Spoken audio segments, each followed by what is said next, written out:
1962 թվականի հունիսի 10-ին հայոց բոլոր եկեղեցիներում Վազգեն առաջինի հրահանգով հոգեհանգստի պաշտոն կատարվեց։ Ոգեկոչվում էր Մեծի տանուն Կիլիկիո Գարեգին առաջին Հովսեփյանց կաթողիկոսի հիշատակը։ Այդ օրը լսված գնահատումների մեջ բացառիկ է ամենայն հայոց հայրապետի խոսքը։ Գարեգին հայրապետը տարիներ շարունակ լուսավորեց ու փառավորեց տանն Կիլիկիո պանդուխտ աթոռը։ Նա իր շուրջիններին եւ համայն մերազն ժողովրդին բուր բաշխեց Սուրբ Ավետարանի լույսը հոր խոսքով, հոր ավյունով։ Համակ ոգի էր անսպար եռանդ ու հայլատու սուրբ մտածում։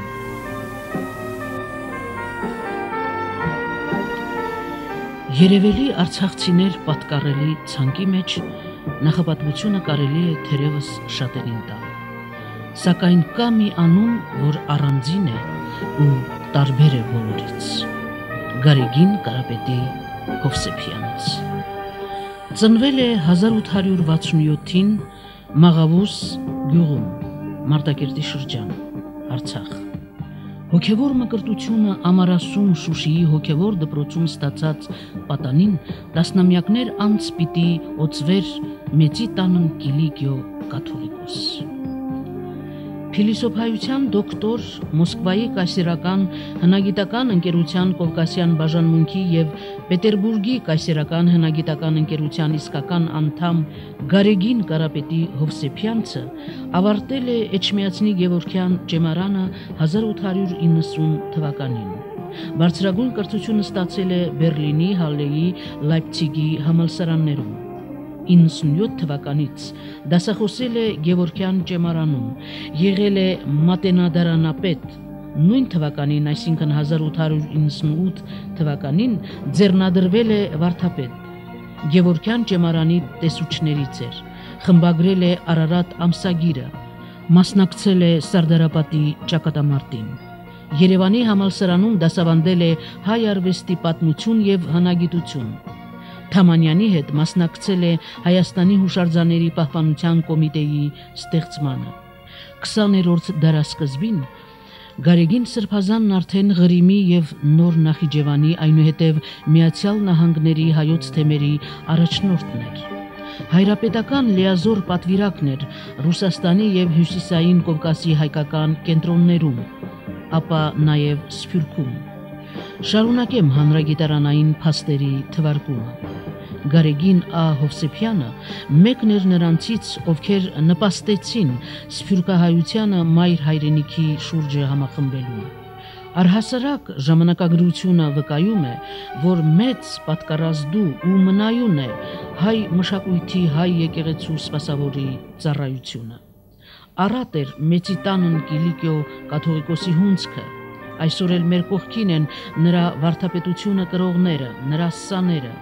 Աստվածաբան Շահե arczepiskopos Աճեմյանը տարբեր զրույցների ժամանակ խոստովանում էր, որ իր մուտքը հայ առաքելական եկեղեցու աստվածաբանական գիտության անդաստան տեղի ունեցավ այն բախտորոշ տարիներին, երբ ամենուրեք թևածում էր հայ ժողովրդի մեծ զավակ, հայ լուսավոր չավանդ եկեղեցու ականավոր հոգևորական, Կիլիկիո հայոց կաթողիկոս, մեծանուն հայագետ գիտնական աստվածաբան, մեծ ժողովրդականություն վայելող Գարեգին հայրապետ Հովսեփյանի փառքի հողանջը։ Ես Սարգսակի Դագավինչեից եմ նատրված 46-ին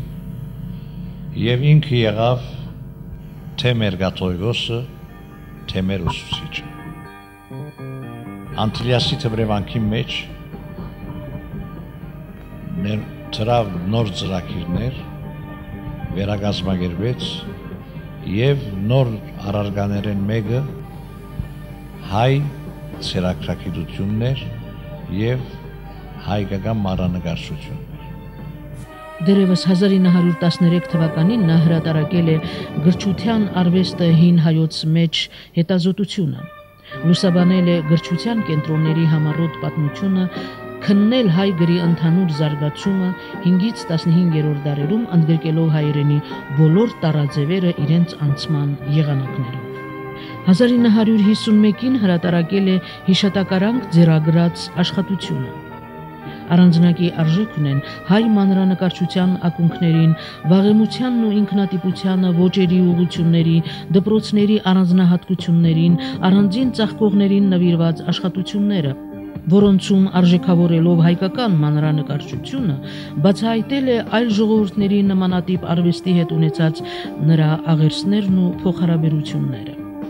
Մանրանկարչության արվեստը հայոց մեջ աշխատությունը լույս է տեսել 1902-ին։ Երկար տարիների իր աշխատանքները, հետում առաջնի նկարազարդ ավետարանի մնացորդները եւ այլն ամփոփել է քարտեզ հայ մանրանկարչության աշխատությունում։ Գարեգին Հովսեփյանը զբաղվել է նաև կերպարվեստի պատմությամբ, օրինակ Էջմիածնի տաճարի նկարազարդումն ու ծաղկազարդումը ԺԷ դարերում աշխատությունը, նյութեր եւ ուսումնասիրություններ, Տիրացու Հովանես տաղանդավոր նկարիչ եւ այլ աշխատություններ վկայում են, որ անպարագիծ էր արվեստագետ գիտնականի հետաքրքրությունների շրջանակը։ Իր խոսքերը, քարոզները միշտ կվերջանային խոսելով Հայաստանից եկեցու մասին, որ անոր ուժը եւ անոր ուղղությունը եւ անոր աստեցությունն է, որ արտասահմանը հայ կբահի։ Ինքը իր ուսումը հրած էր Գերմանիա, Լայպցիգի համալսարան, եւ այն սերունդն էր, որ Գևորգյան ջեմարանի հունցկի եղավ։ Օրինակի համար իրեն տասնգեր եղած էր Սիմոն Վրացյանը, Աղբալյանը, այդ սերունդն էր Հայաստանի մտավորականներուն, որոնք Հայաստանի մեջ հայագիտությունը ստեղծեցին։ Իր գլխավոր առավելությունը իր գաթողիկոսության օրերուն իր գդարած մեծակույն գործը եղավ ստեղծել Անտիլասի մեջ շկոլամը։ Երբ ինքը վախճանեցավ, ես հասկամսակրի մեջ հոտված մկրեցի ճիշտ այդ մասին, որ ինչպիսի շկոլամը հաջողեցավ ստեղծել ինքը Անտիլասի մեջ։ Նախ հրավիրեց շատ մեծ մտավորականներ, ինչպես Շահան Բերբերյանն էր, եւ անոնց միջոցով իրապես գրթեց մեզ, եւ երբ ցերնատրվեցանք, ինձ ղրգեց ուսանելու Բրյուսելի համալսարանը Նուբարյան ֆոնդով եւ ուրիշներ ալղրգեց, որպեսի Ամերիկա երթան, այնտեղ սորվին նորեն, առաջացնեն իրենց ուսումը եւ հետո այնտեղ ծառայեն իբրև եկեղեցականներ։ Ուրիշ կարևոր համագազմագերբեց, զորգոչեց ժողովրդային լսարան։ Ուրեմն Բեյրութի մեջ սրահը ապահովեց, բավական խոշոր սրահը Սուրբ Նշան եկեղեցի մոտ եւ ամեն ամիս հրավիրեր մեծ մտավորականը, որ հայ մշակույթի, հայ բանաստեղծության, հայ գրականության եւ այն դասախոսություններն են։ Երբ ինքը 48-ին իր սրտի առաջին տագնապը ունեցավ, ուզեց, որ ես շարունակեմ այդ ժողովրդական լսարանը, եւ ես հարցուցի իրեն, ասի, գիտեք, այն adեն շատ լարվածություն կար կուսակցական, մեր Բեյրութի կուսակցությունների մեջ եւ այն, ասի, կարդոնեք, որ ես առանց նկատի ունենալու թե դաշնակցական է, ռամգավար է, հնչակյան է, այսինչ հակումի մարդ է եւ այն, լավ մտավորականներ հրավիրում։ Չէ, դուք ուզած արասը։ Եվ առաջին հրավիրածս եղավ Սիմոն Վրացյանը, որ 2.5 ժամ խոսեցավ այդ լսարանի մեջ առաջին մեր հայկական պետականության վրա։ Հիանալի խոսողն էր, հիանալի։ Եվ երբ վերջացավ, ինքը վեհապարը ելավ եւ վերջի խոսքը ասավ, որ նույնքան հրավիրիչ եւ հիանալի էր, որքան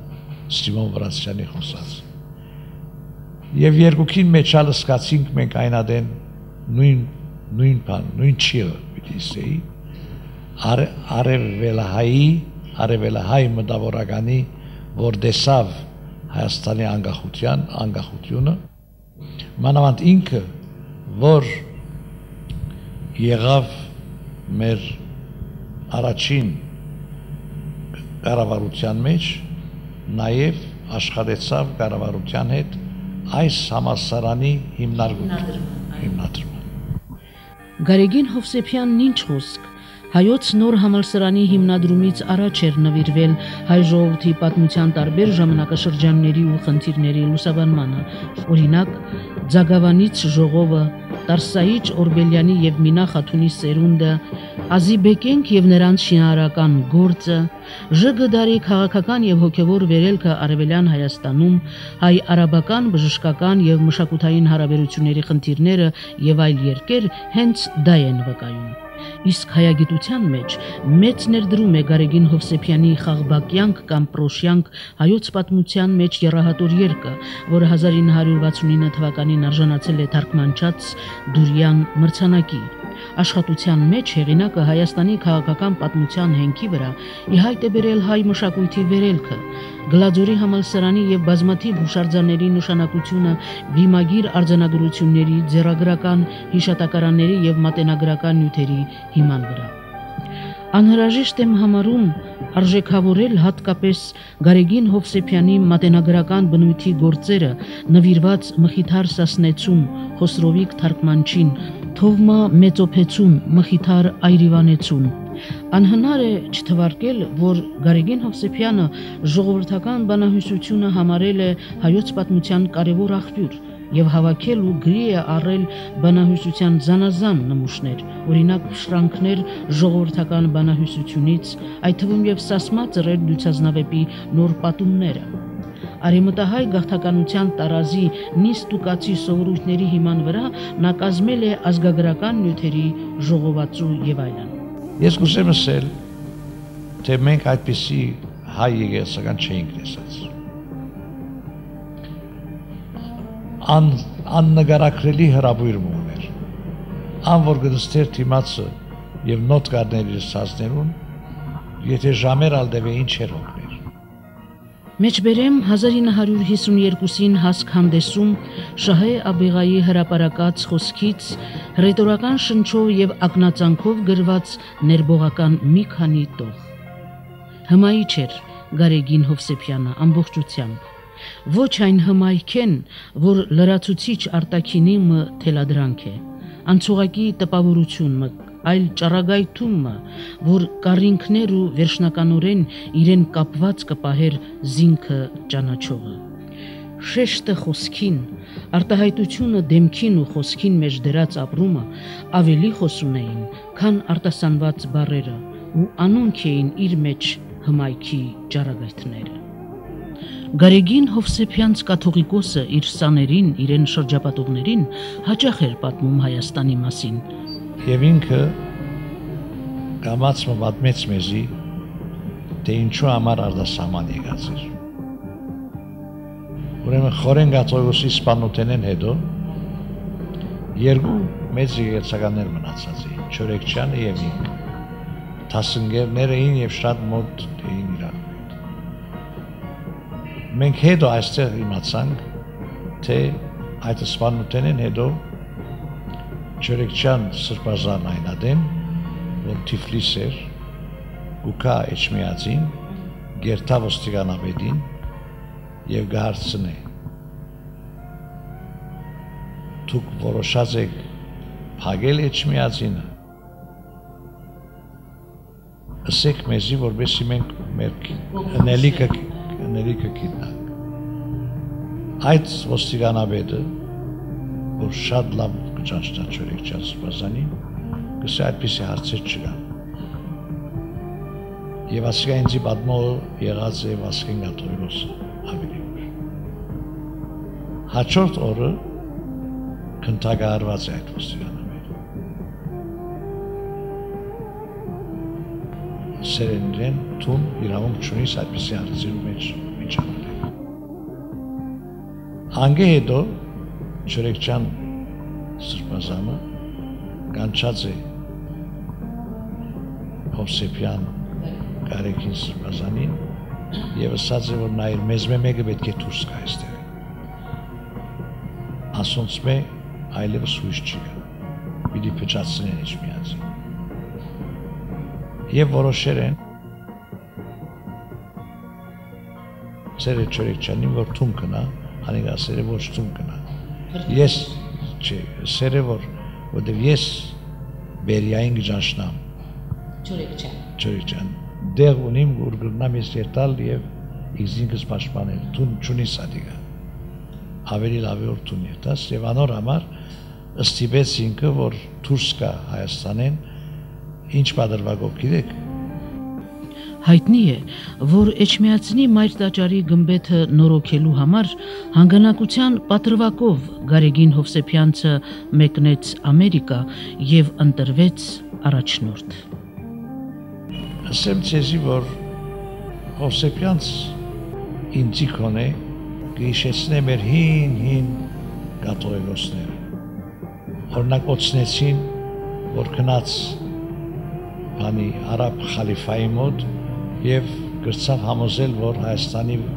վրա վրեժխնդրության համար չհարցակին և Հայաստանը ոտնատակ չի։ Այդ անձերեն էր, շատ խելացի էր, չափազանց խելացի էր և շատ լայն աշխարհայացք ուներ։ Ինքը Լայպցիգի համալսարանի մեջ փիլիսոփայություն հրած էր և հիանալի շատ բարձր մագարտակի գործողություն ուներ։ Գսեր մեզ, եթե օրմը Հայաստան երթակ, ամեն առաջ հովաննավանք կացեք և վիմակրություններ գարտացեք։ Իր մտավորականի գործերը կշարունակեր, չընդհատեց։ Եվ գիշերները մենք տեսնեինք մեր սենյակներեն, իր սենյակի լույսը շատ ուշ միշտ վառած կմնար։ Ժամը մեկեն առաջ չէր, կես գիշերեն հետո մեկին հազիվ կմարեր իր սենյակը և միշտ կաշխատեր։ Միշտ անխոնջ կաշխատեր։ Մտավորական անսպար աղբյուր էր։ Անսպար։ Դարձյալ դիմեմ Շահե Սրբազանի հուշերին։ Գարեգին Հովսեփյանցը կերազեր իր գիտության կիրքը փոխանցել իր աշակերտներուն և զանոնք իր աշխատակիցները դարձնել ատիկապիտիլլար իր նոր գլաձորի առաջին բջիջը։ Յուրաքանչյուրը պիտի ընտրեր պատմության մեկ շրջանը, արվեստի մեկ կալվածը կամ աստվածաբանության մեկ ճյուղը իր հովանիին տակ, իր ներշնչումին ու քաջալերանքին մղումով, պիտի ջանար պարզել պատմության մեկ էջը։ Եվ գիտնական կաթողիկոսի գեղեցիկ կտակը իրականացրեց հենց ինքը Շահե Սրբազանը։ Երևանի պետական համալսարանում 1995 թվականին հիմնադրելով աստվածաբանության ֆակուլտետը, նորօրյա գլաձորը։ Ուղիղ կես դար առաջ վախճանվեց գերաշնորհ կաթողիկոսը, անուն, որը իր տեսակի մեջ անզուգական առ հայոց։ Պատմում էր, հիշում նրա աշակերտը, չթաքցնելով արտասուքը, հիացմունքը և աղոթքի պես խոսքը։ Նրա նմանների մասին է Ագաթան Գեղոսն ասել այր բանիբուն գիտությամբ։ Գարեգին Հովսեփյանցն իր անունը դրոշմեց հայ ժողովրդի սրտի մեջ, հազարապատկելով տան ընկիլիկյո պանդուխտ աթոռի փառքը։